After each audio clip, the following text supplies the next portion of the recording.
Time now for another visit with a story lady. Hello, boys and girls. Today we're going to hear the story I call The Lonely Elf. Once upon a time, very long ago, there was a little elf Story lady. And this elf... What? You're not wearing your glasses. No, I've got contact lenses. But the little elf lived all alone and Story lady, you're beautiful. Thank you.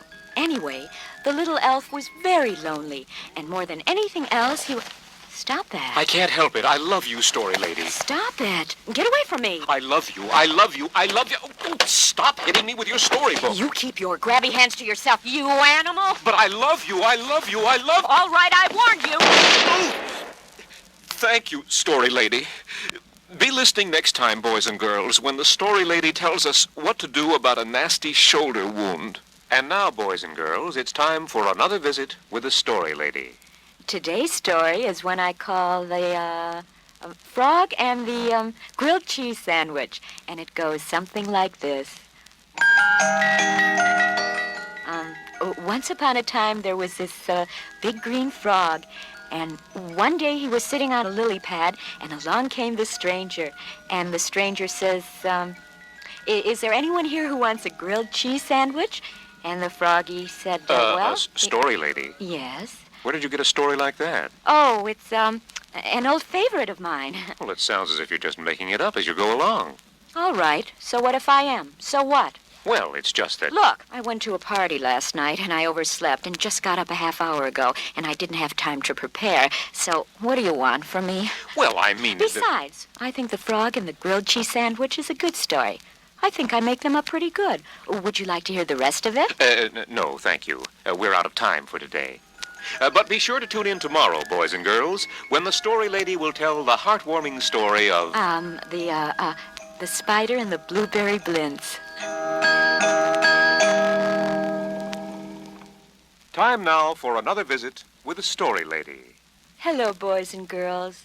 Today we're going to hear the story I call The Proud Peacock.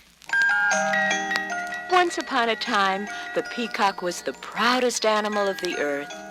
Every day he would tell everyone how beautiful he was until all the other animals could stand it no longer.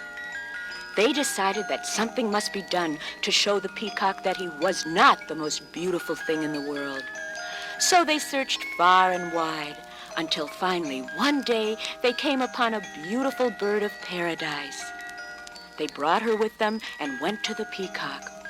When he saw the beautiful bird of paradise, he could not speak at first. Her beauty was so breathtaking.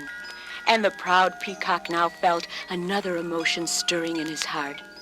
He realized that here indeed was a creature far more beautiful than he, so he shot her. Thank you, story lady.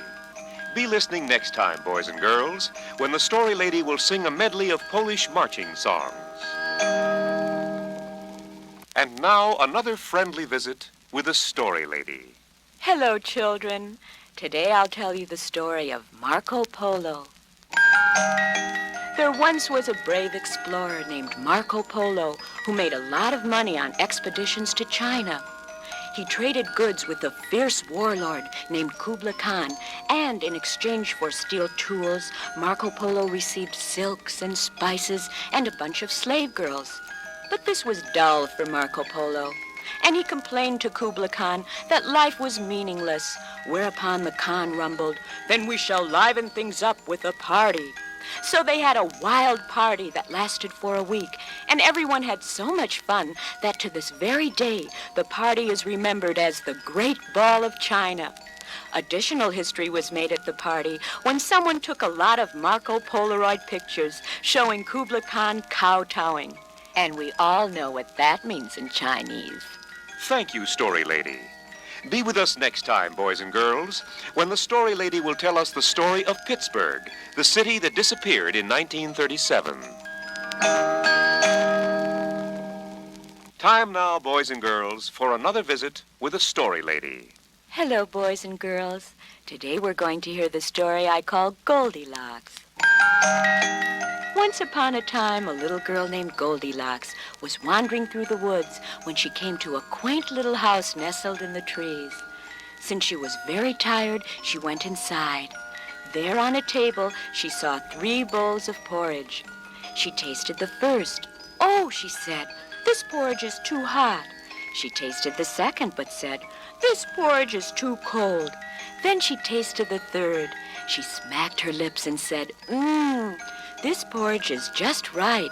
Flavorful, warm, rich, full-bodied, and delicious." Only then was Goldilocks told that she had been photographed for a commercial for Kellogg's new instant porridge, and so she picked up her check and went home to wait for residuals. Thank you, Story Lady. Be listening next time, boys and girls, when the Story Lady will tell us the fascinating story of aircraft sheet metal fabrication and repairs. Time now, boys and girls, for another visit with the Story Lady. Hello, children. Today we're going to hear the story of the Lost Princess.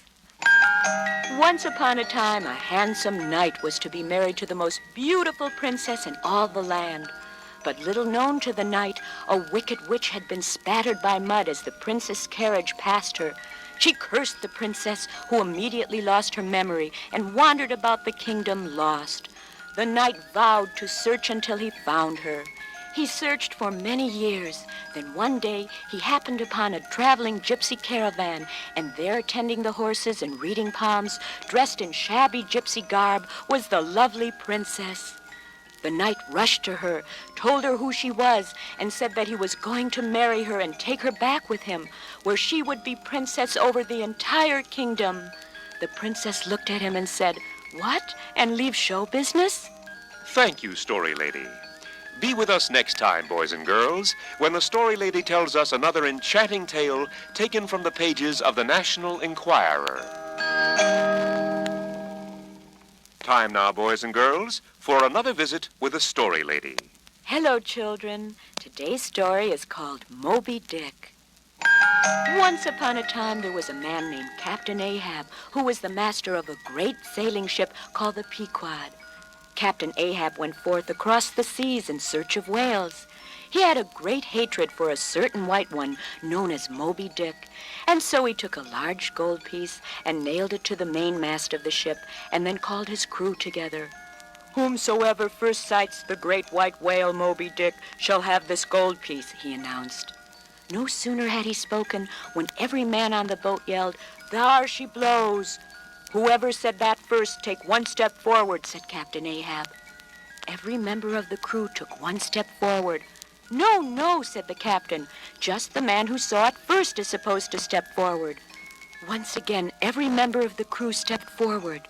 By this time, everyone was all standing on one side of the boat, and it capsized, at which point Moby Dick took one step forward and swallowed them all. Thank you, Story Lady. Be listening next time, boys and girls, when the Story Lady tells us the poignant saga of Mike, the man they called Lardgut. Time now, boys and girls, for another visit with the Story Lady.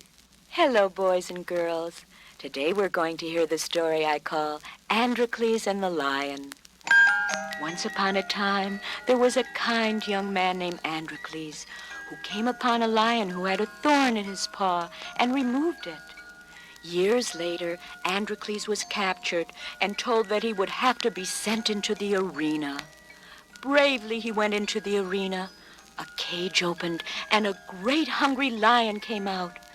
As the lion came closer to Androcles, Androcles recognized that this was the lion he had removed the thorn from many years ago. And then the lion recognized Androcles, who had done him this great kindness. Quite by accident, Androcles had a thorn in his paw, which the lion removed. And now that they were even, the lion ate him. Thank you, Story Lady. Be listening next time, boys and girls, when the Story Lady tells us what Peter and the Wolf were really up to. And now, boys and girls, another friendly visit with the Story Lady. Hello, children. Today's story I call Calamity Jane. Our story takes place in the Old West, where Calamity Jane held up stagecoaches and cheated at cards, but she never did any rustling, except when she wore taffeta culottes. One day, she was fording a stream when she noticed a lot of boys tearing down a sturdy dam built by beavers. Jane immediately chased the vandals away, and the beavers said, "Because of your courage in saving our home, we will give you anything you want." Jane laughed, thinking the whole thing was just a frolic, and so she said smilingly, "Very well, give me whatever you beavers treasure most." The beavers barked, "Granted," and instantly Jane became owner of the biggest buck teeth in the West. Thank you, Story Lady. Be listening next time, boys and girls, to The Story Lady and The Story Lady FM. For copies of today's episode, use carbon paper. Time now for another visit with The Story Lady. Hello, children. Today we're going to hear the story I call The Three Billy Goats and the Evil Troll. Once upon a time, 3 billy goats decided to cross over a bridge. As the first billy goat started over the bridge, an evil troll appeared and shouted, "Where do you think you're going?" "I'm crossing the bridge," said the first billy goat. "Oh, no, you're not," said the troll, and he ate the first billy goat all up. The second billy goat started over the bridge, and the troll appeared again. "Where do you think you're going?" yelled the troll. "I'm going to cross the bridge to get to the other pasture," said the second billy goat. "Oh, no, you're not," said the troll, and he ate the second billy goat all up. Then the third billy goat started over the bridge, and you guessed it, the troll again. "Where do you think you're going?" said the troll. "I'm going to cross the bridge to get to the other pasture," said the third billy goat.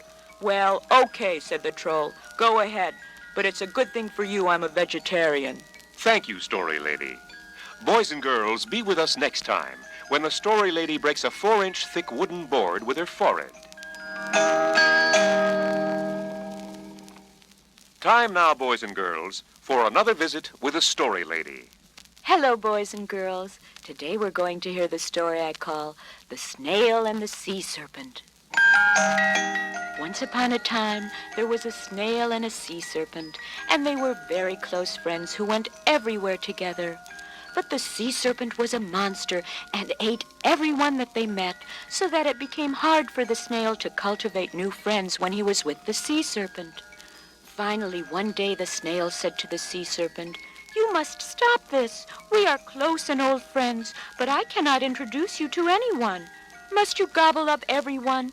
"I'm sorry," said the sea serpent, "but I'm always very hungry. I have always eaten up everyone I met." "But," said the snail, "you never tried to eat me up." "I don't like snails," exclaimed the sea serpent, to which the snail answered, "It's an acquired taste." And so the sea serpent ate him. Dumb snail. Thank you, Story Lady. Be listening next time, boys and girls, when the Story Lady will drink a quart of whiskey, kill a polar bear, and kiss an Eskimo.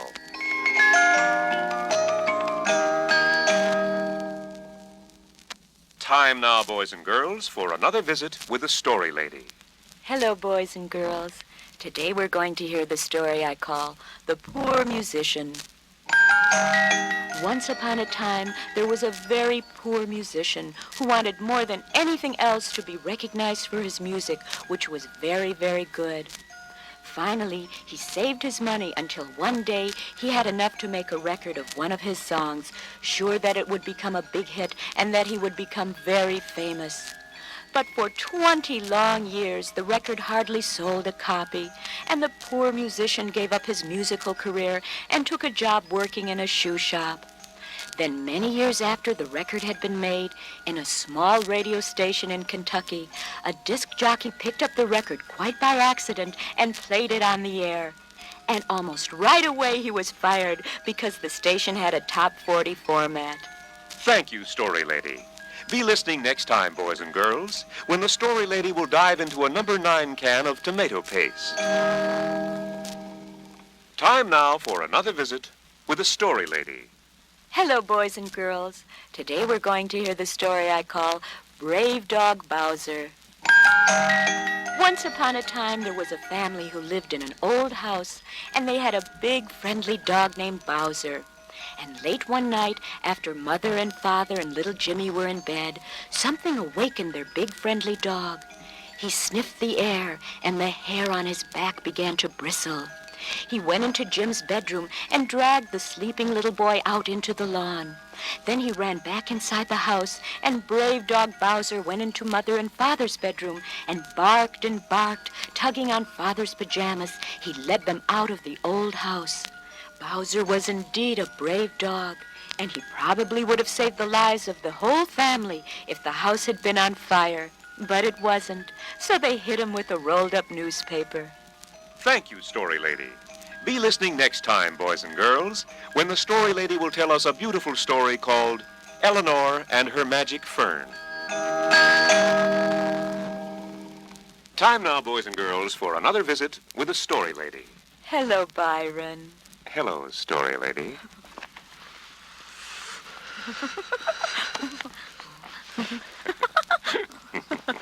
Byron.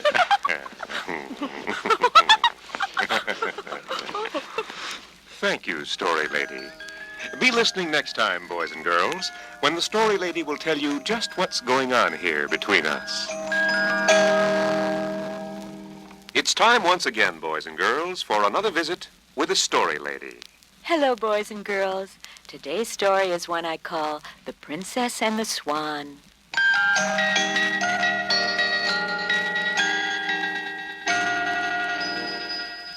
What's with the music box? Oh, gosh, Story Lady, it seems to have run down. I'll wind it back up again. You jerk. You wound it too tight. I'm sorry, Story Lady. We'll get a new one tomorrow. A fine for tomorrow, but what about today?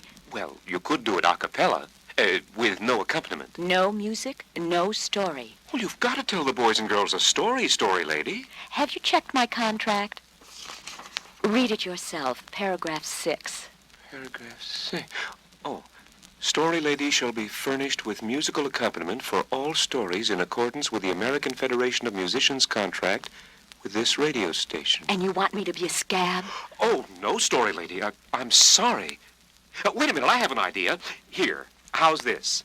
Da da da da da da da da da. How about that, Story Lady? Forget it. Oh. Be sure to tune in tomorrow, boys and girls, when the Story Lady will tell us the moving story of the Princess and the Swan, direct from the picket line in front of this station. Time now, boys and girls, for another visit with the Story Lady. Hello, children. Today we're going to hear the story I call How the Elephant Got Its Trunk. Once upon a time, in a land far away, the world's very first elephant lived on the bank of a beautiful river. One day, the elephant got a notice from the post office that the handsome steamer chest he had ordered some weeks before from a big department store had arrived. So he went down and got it. Story Lady. Yes? That's a big letdown and a cheap joke. What did you want from me? Some kind of phony elephant story that cons these nice little kitties and denies the laws of genetics and natural selection? Well, I tell it how it is, baby. Thank you, Story Lady. Be listening next time, boys and girls, when the Story Lady tells us about Mary, Mary, quite contrary, and how her garden grows. With a little peat moss, some mulch, and a whole lot of bat guano. Time now, boys and girls, for another visit with the Story Lady. Hello, children. Today's story is one that I'd like to call The Camptown Races. Once upon a time, there was a musical group known as the Camptown Ladies, and they sang this song, Doo-dah, doo-dah, the Camptown racetrack's 9 miles long, oh, doo-dah day. Gwana run all night, gwana run all day, bet my money on de bobtailed nag, somebody bet on de bay. Now, that's where they made their mistake, boys and girls. Any student of handicapping would have known that the bobtail nag was just a sprinter and could never go 9 miles. De Bay, which was completely overlooked in the wagering, paid a fat $23.80 to win. Now, if you had studied the racing form like I told you to, you would have had him in the middle of... Wait a minute, Story Lady. You can't turn this program into a tout service for horse races. Oh, yes, I can. You want to bet? Yeah. Okay. 8 to 5 says you'll get busted before you can tout your first bet. You're covered. Thank you, Story Lady. Be listening next time, boys and girls, when the Story Lady tells us the warm and tender tale of the unhappy Sicilian princess and the bottle of depilatory cream. Time now, boys and girls, for another visit with the Story Lady. Hello, boys and girls. Today we're going to hear the story I call The Gold Bug by Edgar Allan Poe. Once upon a time, a group of men had discovered a map which would lead them to a great treasure, but the map was in code and they could not read it. Finally, one of them figured out that since the letter most often used in writing is E, the letter most often used in the code must certainly represent E. But there was one funny little three-letter word that had two M's and an X, so they reasoned that X must represent A, which threw them off on a six-letter word with four Y's and an A. Now, wait, no, that's wrong. The W represented O, or was it M? Give me a pencil, Byron. Here you are, Story Lady. Thank you. X and Y. Have you decoded the map that will lead us to the Gold Bug, Story Lady? Oh, yes. It says, all Tom Mix straight shooters eat shredded Ralston every day. Thank you, Story Lady. Be listening next time, boys and girls, when the Story Lady will do a Jolson medley underwater.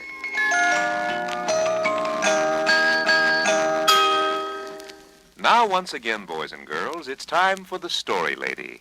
Hi, kiddies. Today I'm going to tell you the story of how the zebra got its stripes.